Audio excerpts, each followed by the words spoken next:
Okay, welcome to the first training in a series that focuses on explaining the different review processes for the various funding sources that are often utilized in projects funded through IHCDA's real estate program.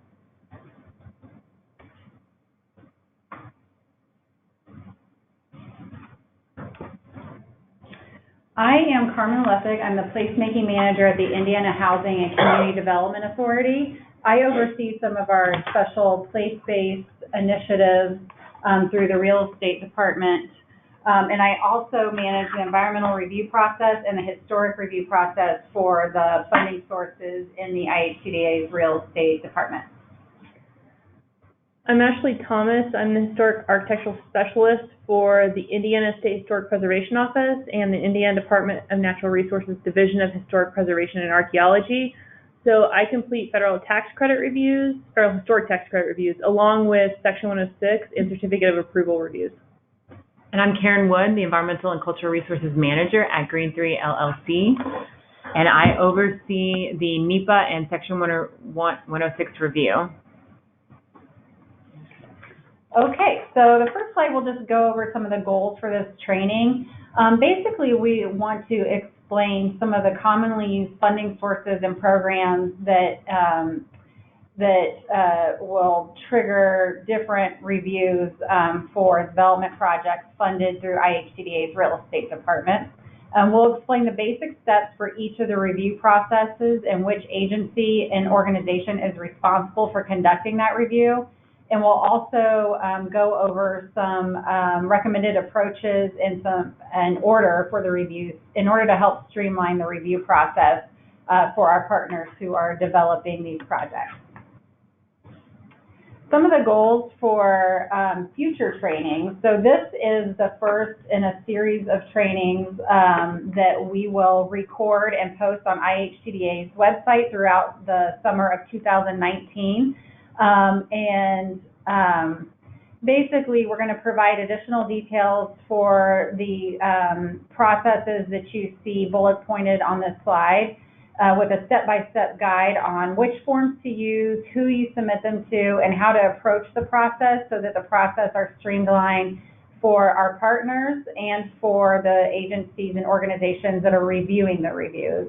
So there'll be another a recorded webinar like this for Section 106. That's required for, mostly we see that with home and CDBG, but also with lead, Housing Trust Fund, and the Neighborhood Stabilization Program. We'll also do another webinar, recorded webinar on the National Environmental Policy Act, also known as NEPA, which is also required for those same funding sources, federal funding sources.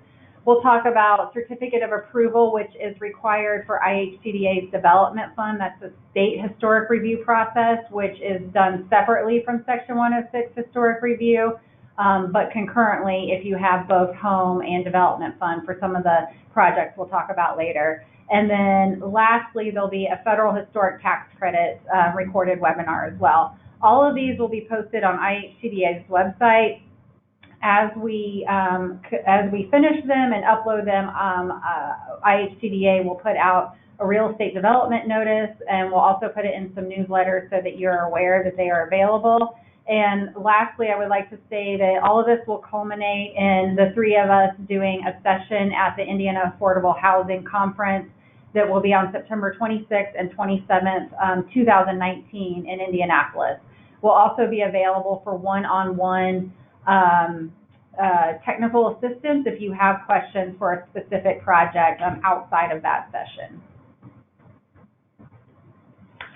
So why are we doing the trainings? Basically, it's to help you. We're trying to streamline the processes and make it easier on you for all the information that you have to submit so you can get started on your project in a timely manner. Additionally, it's a little self-serving so that we can also help review your projects in a timely fashion. And so we're hoping that at the end of all of these trainings, you'll be equipped with more information in order to prepare better applications and better submissions for all of the separate reviews that are required for these funding sources. So each funding source that's utilized in the real estate department has its own set of historic and or environmental review processes, and they have different review processes that are governed by different federal and state regulations, and they are also reviewed at various levels at the state and federal level. So this series of trainings will help clarify the different reviews for you guys, for our partners, and help you plan your development timeline appropriately so that you can break ground and start construction. So I wanted to briefly go over the different review processes. So you should be able to quickly look at this slide and see who is responsible for what review. So the low-income housing tax credits, which many of you watching this webinar are going to be submitting applications for that. There is no inherent historic or NEPA review for this funding source on its own, since this program is not overseen by the other federal regulatory agencies that oversee like home and other HUD programs, I guess I should say. So that review process is really done by IHCDA real estate development analysts as they are reviewing your application. Federal historic tax credits is done by SHPO and National Park Service.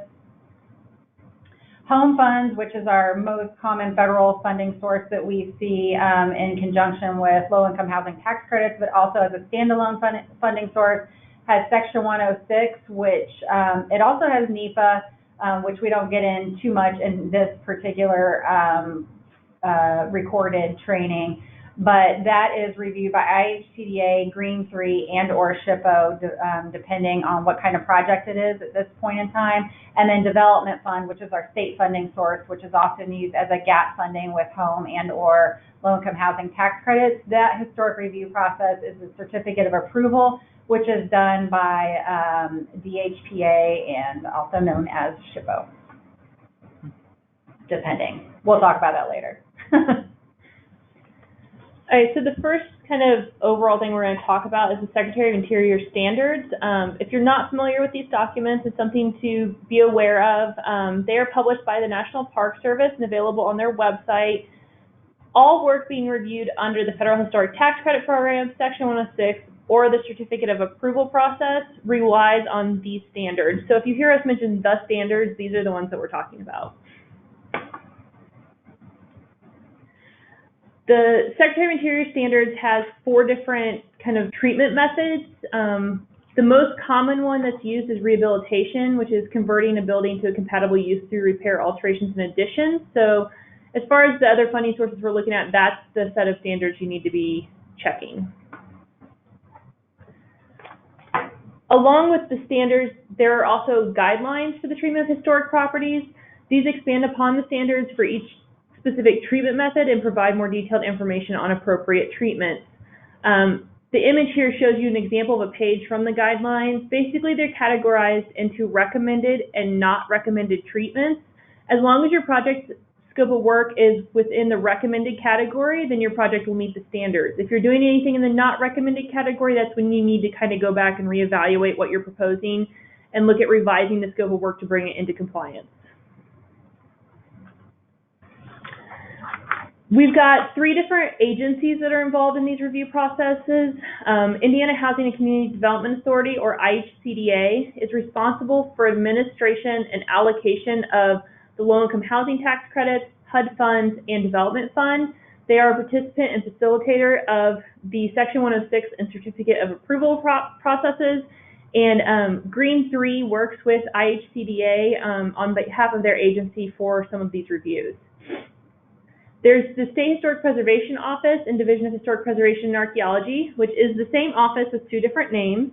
The Division of Historic Preservation and Archaeology is part of the Indiana Department of Natural Resources. The DHPA staff also performs the duties of the State Historic Preservation Office for Indiana. So you may see our office referred to as DHPA or SHPO, but it's the same office.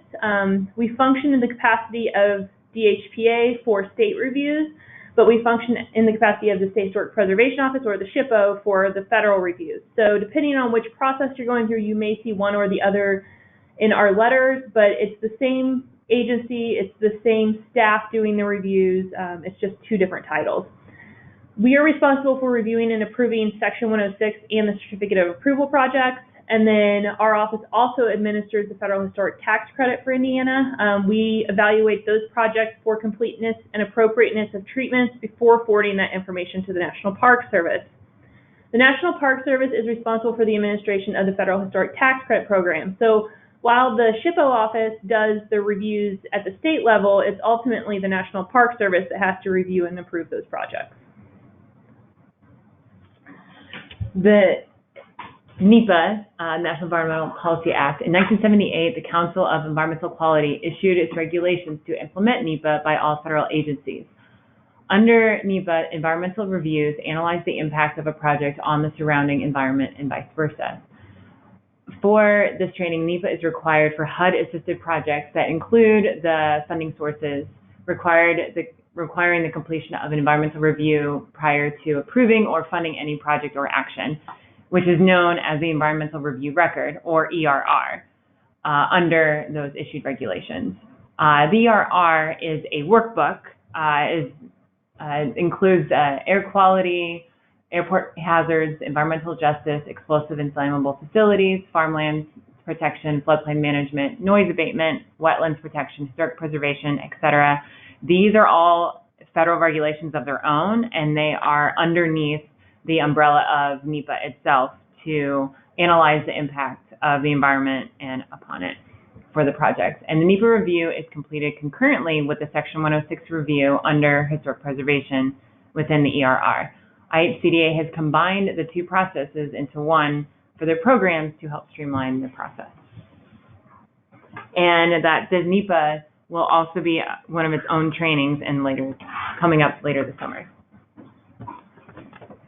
Okay, so the federal historic tax credits are being included in these presentations because it's frequently combined with low-income housing tax credits. The federal historic tax credits are administered by the National Park Service with the assistance of the SHPO. They require that the building is listed on the National Register of Historic Places by the completion of the project. It's a 20% federal credit on qualified expenses, which is basically any work to the structure of the building itself.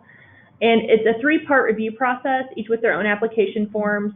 Part one kind of establishes that the building qualifies to use the program. Part two is a scope of work, so what you're doing for your project. And then part three is the after. So you provide photographs of the completed work to get the project certified. The federal historic tax credits, as Carmen mentioned earlier, will be covered in a standalone training later on this summer with more detailed information on each of the various forms. So Section 106 of the National Historic Preservation Act requires that any projects receiving federal funding, licensing, permitting, or approval must consider their impact on historic properties. For the purpose of this training, Section 106 would be triggered by the use of federal funds from HUD that get funneled through IHCDA. 106 is not triggered by the presence of historic properties, but rather the federal involvement. So even if you're doing a development in a new housing addition with no historic structures around, you still have to do a Section 106 review.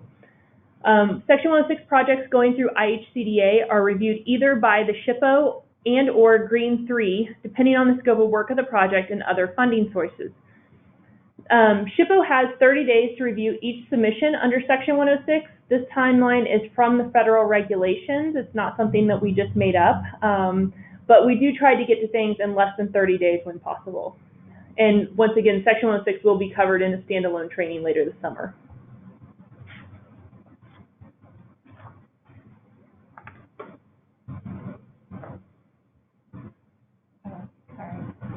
My fault. I just wanted to talk for a minute about the programmatic agreement. IHCDA has a legal document called the Programmatic Agreement with SHPO that basically allows us to complete some Section 106 reviews in-house rather than sending them to SHPO.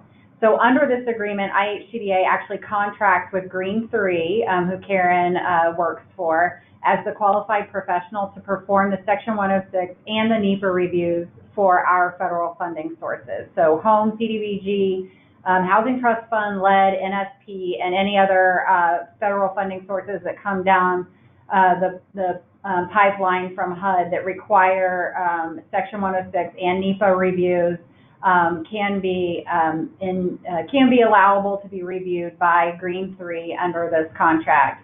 And the reason why we do that is it can potentially allow us to have a more streamlined and shorter review process.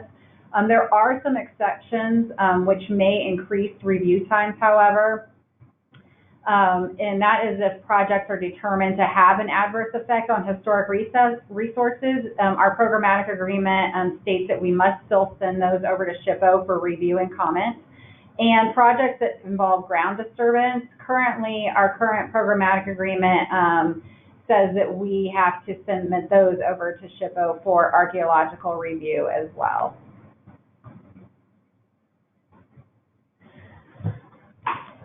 Okay, as we mentioned earlier, we're going to be doing another more in-depth training on 106, but we just kind of wanted to throw in some of the common definitions that we use for the 106 process in this training, just to kind of help better understand like what we're talking about. So for Section 106, a historic property is any prehistoric or historic district, site, building, structure, or object included in or eligible for inclusion in the National Register. An adverse effect is when there's going to be adverse impacts due to a project that alters directly or indirectly any of the characteristics of a historic property that qualify it for inclusion in the National Register in a manner that would diminish the integrity of the property's location, design, setting, materials, workmanship, feeling, or association. So in order to determine something's an adverse effect, you have to understand why it's eligible in the first place. So that's something to keep in mind. And then ground disturbance is considered any alteration to the ground surface that is non-agricultural. Some typical examples would be foundation repairs, sidewalk replacement, landscaping, drainage, new construction, regrading, etc.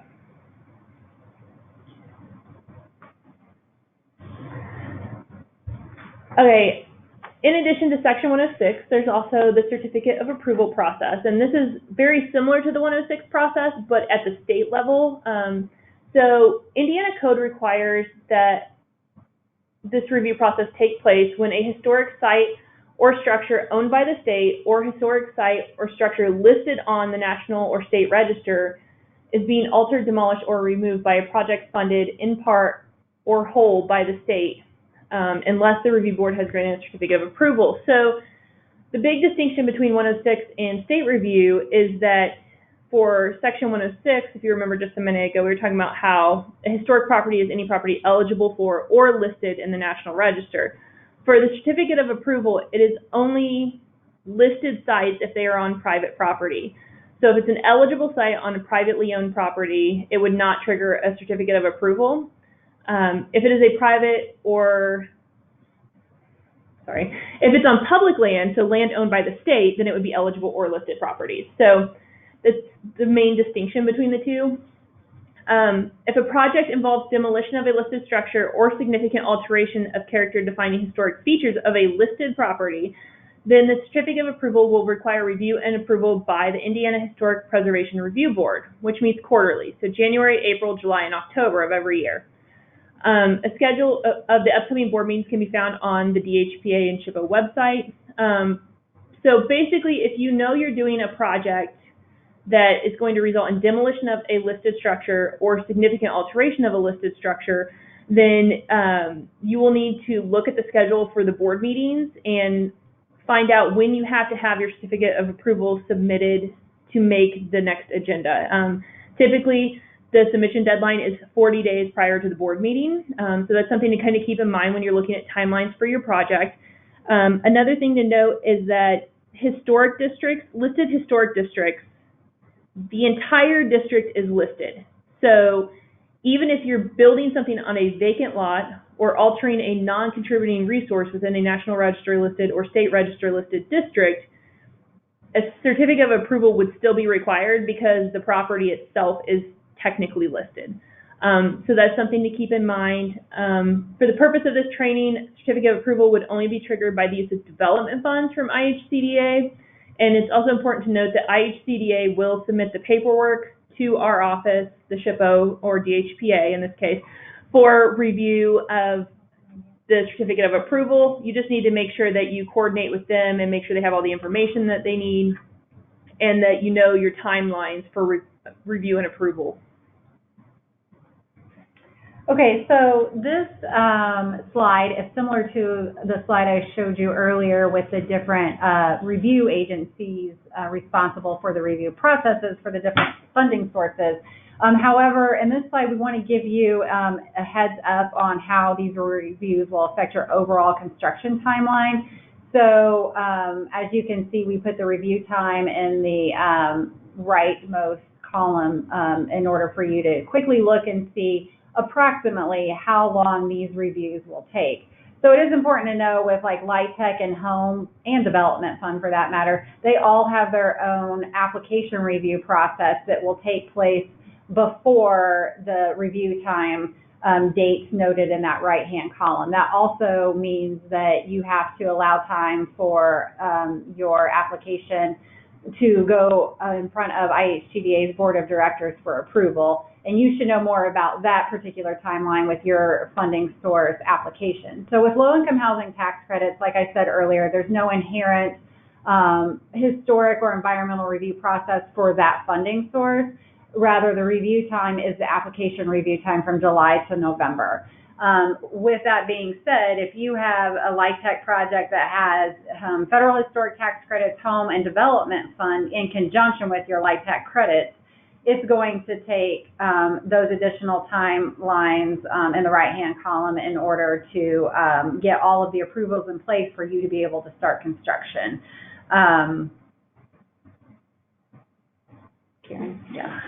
If the project is using the home funds, once the project has been approved by the Board of Directors, then the application, the environmental review record workbook will be sent to Green 3. For about 30 days or so, the review timeline can be shorter if the workbook is submitted complete and does not require any follow-up. If it is submitted incomplete, then the review timeline can extend longer than 30 days based on the time frame of when information is received by the applicant to Green 3. As far as the SHPO reviews are concerned, the home funds, which Karen was just talking about, if that has to come to our office for either ground disturbance or potential adverse effect, as mentioned earlier, we have 30 days to review it, and that 30-day clock starts each time something is submitted. So if you have an initial submission and it's incomplete or we have questions about it and it has to go back for more information, then the next time information is submitted, it starts another 30-day period. So we typically recommend that people allow at least 90 days for Section 106 review to get through our office. It may be faster than that. It just depends on the current workload when it comes in. For the certificate of approval applications, the same 30-day comment applies. If we have to ask for additional information, so it starts another 30 days. It's important to note with the certificate of approval, if you have a project that is an adverse impact to a historic structure or like demolition of a historic structure, the project may be long. It may be longer than 30 days, depending on when the next board meeting is. So if you submit it before the deadline for the application date, then it could be 45 to 50 days, depending on when the board meeting is, because a letter will not be sent out until after the meeting occurs. So that's something to keep in mind as well.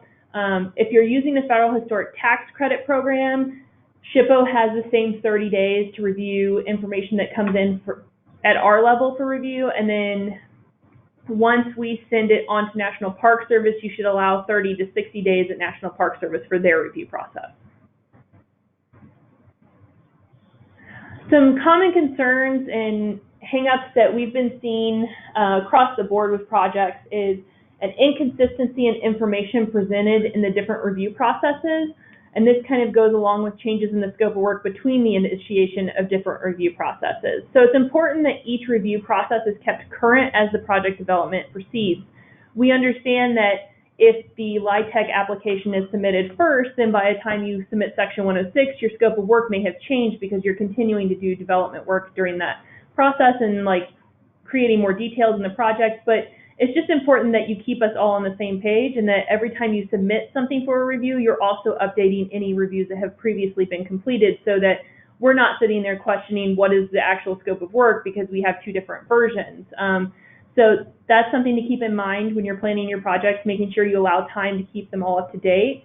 And then the other common concern or questions that we get is understanding why each process is required, what's needed for each review, and who's responsible for the review, and then along with that, understanding the timelines in those processes. So we're hoping that these trainings will answer some of those questions. As far as what's needed for each review, that will be covered in more detail later on when we do the individual trainings for each process. And as far as responsibility for the reviews, IHCDA will be handling the Section 106 and C of A applications to our office for all of their home funds and development funds projects. The Federal Historic Tax Credit review would be handled by either the developer themselves or a preservation consultant that they hire, and then the LIHTC stuff obviously comes through IHCDA. And a couple other common concerns that I've found in my reviews is that ERR workbook that is submitted is incomplete, where the boxes are left blank, where there should be a check yes or no. The supporting documentation is left off, and so make sure to include a completed workbook. And if you are waiting on letters from an agency, then state that you are waiting for response, and then follow up later on. And I'll just add to what Karen was saying, that all of the information in the environmental review workbook is required by federal law. So these are all things that we have to have in order to allow you to move forward with your release of funds process and then start construction. So HUD is very stringent on making sure that all those boxes are checked and that all of the documentation is there to support your assertion for your answer. And on that same note, I would just request that you read the entire environmental review record guidebook and all of the accompanying appendices that are on our IHCDA website. Those get updated annually, typically towards the end of the year, either in the fall or near Christmas time, with either changes that we've seen at the federal or state levels regarding what kind of information that is required per the regulations, updates to links, and then just better clarification on how to get the information. Specifically, Appendix 3 in the document really is a resource guide to show you step-by-step how to get many of the maps, how to access links that will help you answer those questions. And then we're always here to help answer questions as you're filling those out so that we can get those completed workbooks in at the time of application. Okay. We've put together a couple of project examples for you for the review process and who will be responsible for reviewing it. The first project example is a project that's utilizing a combination of LIHTC and home funds. There are no adverse effects or ground disturbance. So it kicks in the federal review with the home fund, so we'll need NEPA and Section 106. And it does have the low income housing tax credit, but there is no development fund, no other federal tax credit. So this will be reviewed by Green 3, and there are no adverse effects or ground disturbance, so also no SHPO involvement. Therefore, the ERR workbook would be submitted to IHCDA through the application process and thus sent to Green 3 for review. Again, the review period would be approximately 30 days, but it can go much shorter if what Carmen was saying, if you read through the guidebook on the ERR, complete the document with the supporting documentation, it could lower it to 2 weeks or under. But based on the time that it takes to complete the workbook and or requested additional information, it'll take longer depending on when it is received and the workload involved. So for example 2, we have a project that's using low-income housing tax credits in combination with home funds and development fund. Through conversations that SHPO has had with IHCDA, we have decided that in order to streamline the process for these type of projects, the Section 106 review and C of A would both be reviewed by the SHPO in order to minimize the number of reviewers involved in the process. So rather than Green 3 doing the 106 and then it coming to the SHPO office for the C of A approval, the SHPO will just do both reviews so that it's a single review process and we can make sure that the comments being provided are consistent. Green 3 will, however, still perform the NEPA portion of the review separately from the 106. If you're doing both home funds and development funds, so you have a 106 and a C of A, those can be submitted together or separately. It's just important to note that if you submit one before the other, whatever one comes in second, you need to reference the DHPA number assigned to the initial review in order to connect them in the SHPO database. This allows us to combine them into like a single project, and then going forward, if we provide comments, it'll be provided for both Section 106 and C of A. This makes it easier to keep the project up to date, as we discussed earlier, as developments change and the project evolves. So it's just important to make sure that you're maintaining that connection. That DHPA number can be found in the initial letter that is sent to you in response to the submission. And once again, as a note, IHCDA does plan on continuing to submit the Section 106 and C of A applications to our office. So you just need to make sure that you stay in contact with Carmen. In example 3, this project is not using LIHTC, but it's using federal historic tax credits, home funds, and development funds. So similar to the previous one, the SHPO will be doing both the Section 106 and the C of A, and Green 3 would continue to do the NEPA review for the home funds. The big thing with this is that because there's federal tax credits involved, and as we discussed previously, the federal tax credit process involves consultation with the National Park Service. It would be really helpful if you can get the Part 2 of your federal tax credit project submitted and reviewed and approved by National Park Service before starting the Section 106 and C of A processes. Because NPS is the highest level review required for this project, and if they have concerns with the proposed scope of work, they may require you to make changes. If you get their approval first, and the scope of work does not change between that approval and the Section 106 and C of A applications, then it allows us to streamline those Section 106 and C of A applications because it's already been approved at the highest level. So the rest of it is a very simple process. So it's something to keep in mind when you're planning your project timelines, when you're using federal tax credits in combination with these other funding sources. If you can do your tax credit Part 2 first, before submitting the other reviews, that can help speed up your review processes. Okay, so this concludes our first recorded webinar on the review processes. Thank you for attending. As a reminder, check IHCDA red notices. You can go to our website and sign up for those if you don't already receive them via email. And you can check IHCDA's website. We have a page just for environmental review. It's on the left-hand side as a drop-down on our partners website. And so continue to check those resources for the dates or for the release of the upcoming recorded trainings that we'll be releasing later this summer. And look for information about the Indiana Affordable Housing Conference on September 26th and 27th. So if you have questions about your project. Thank you.